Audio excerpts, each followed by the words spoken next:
British military components are an essential makeup of the F-35 fighter jets that Israel is currently using to commit genocide against the Palestinian people, according to Campaign Against Arms Trade. Where do these components come from, and how are British universities being used to support the development of arms contractor profits? In this video, we will take a close look at Campaign Against Arms Trade's statement on UK arms exports to Israel, as well as looking at university connections to the issue.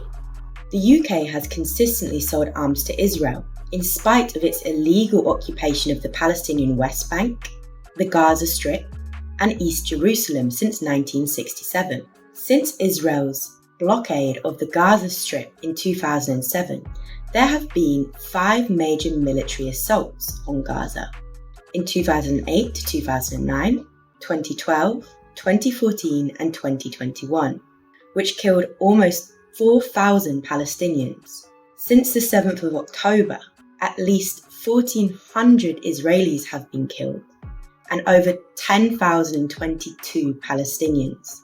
UK industry provides 15% of the components used in the F-35 stealth combat aircrafts that are currently being used in the bombardment of Gaza. The contract for the components is estimated by Campaign Against Arms Trade to be worth £336 million since 2016. Between 2018 and 2022, the UK exported £146 million in arms sales via single-issue export licenses. However, a large proportion of military equipment exported is via open export licenses.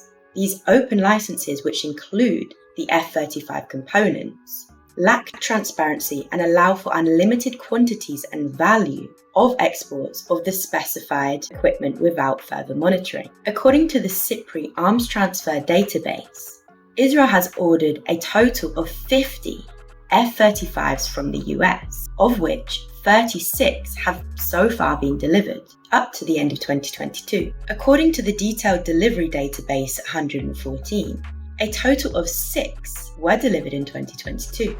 While the value of UK companies' F-35 contracts with the prime contractor Lockheed Martin are not known, based on the 15% work share and estimated 80 million a plane unit cost of the F-35, this would suggest that each aircraft involves around $12 million to UK industry. This would imply a value of $72 million, £58 million for total UK deliveries of F-35s to Israel in 2022, far higher than the value of the single-issue export licenses, and around $432 million, approximately £336 million, since deliveries began in 2016.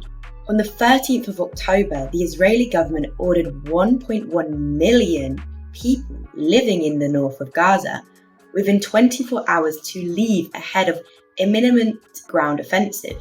The United Nations said that it is impossible for such a movement to take place without devastating humanitarian consequences, and appealed for the order to be revoked.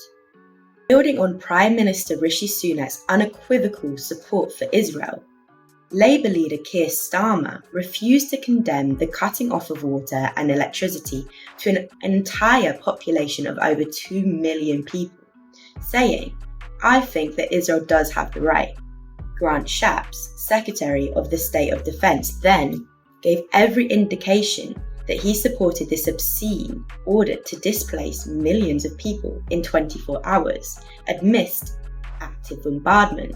Despite Israel's advance notice of intent to violate international law, UK leaders from both parties qualified support for UK arms exports and components to be used in attacks against Palestinian civilians. The United Nations Human Rights Office said on Tuesday that Israel's siege of Gaza and its evacuation order could amount to the international crime of the forcible transfer of civilians. Campaign Against Arms Trade are calling on the government to immediately revoke all licenses of arms exports to Israel.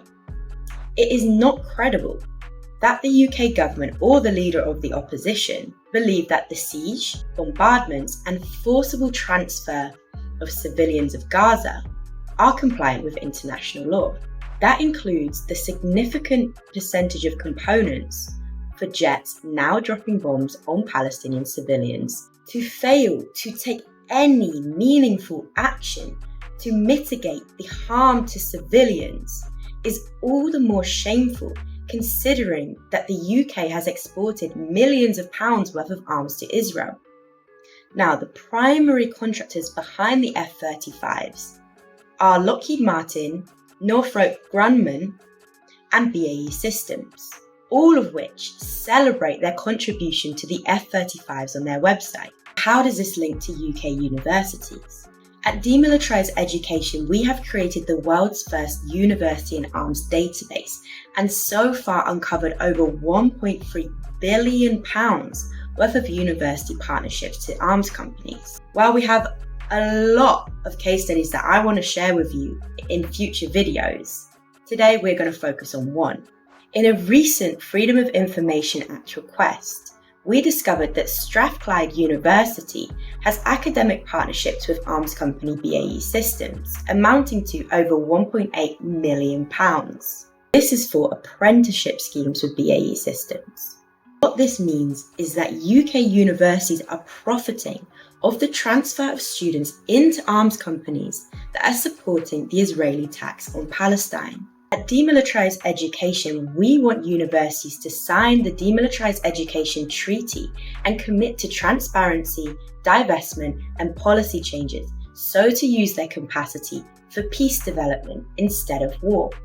Now, we're going to be back with more case studies from the University and Arms database, exploring university partnerships with the arms trade. For example, which university do you think is currently building complex autonomous aircraft systems with BAE Systems? We'll share that with you in another video. But I want to know what you think. Should universities profit from relationships with arms companies, especially when these arms companies are involved in the production of military goods used to commit crimes against humanity? Let me know in the comments. Don't forget to subscribe. We will be back with more data exposing university partnerships with the arms trade. See you in the next video, and remember, we ain't dead yet.